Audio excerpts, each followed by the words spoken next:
want to talk to you about something that I've been working with the school on, and a client, some parents, clients' parents.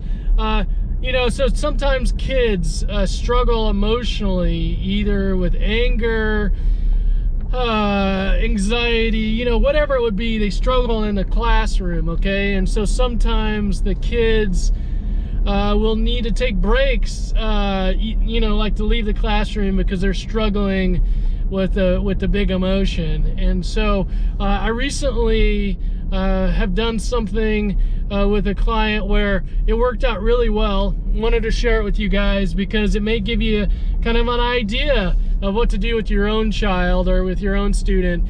Anyway, so here's how it goes. So this student was leaving the classroom just to try to better regulate emotions, and what we decided to do was give an opportunity of 2 times a day the student could take a pass, right? The student could take a pass to leave the classroom. Outside of that time, the student really needed to work on the emotions inside the classroom, to use the skills that I was teaching this client in that moment, okay? So what we did is, this client loves baseball cards.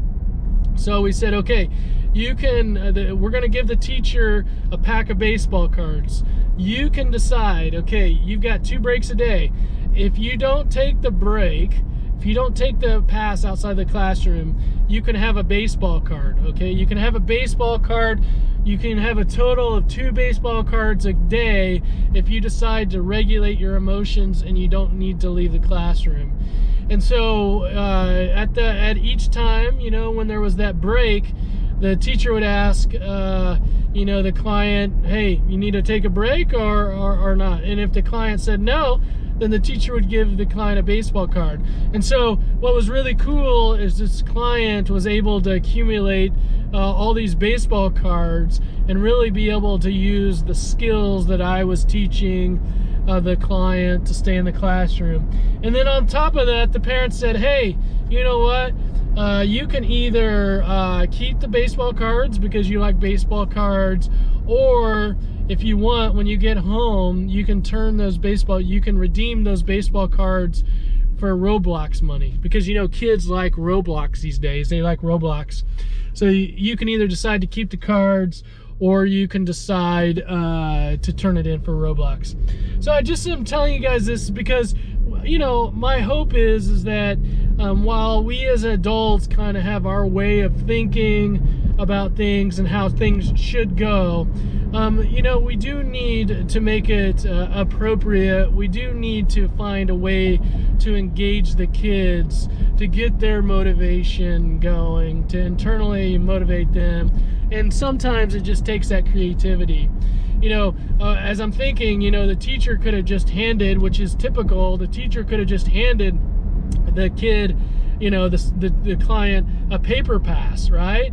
But the paper pass didn't have as much value, to the client as a baseball card did. And so now the client was deciding, okay, do I really need to take that pass, or can I just stay in the classroom and keep this card? So it was a whole different scenario when there was value in it for the client. All right, so the client, it was a win-win. It was a win-win for the client because the client not only got baseball cards, but also it was a win for us because the client was learning the skills to stay in the classroom at the same time. All right, y'all.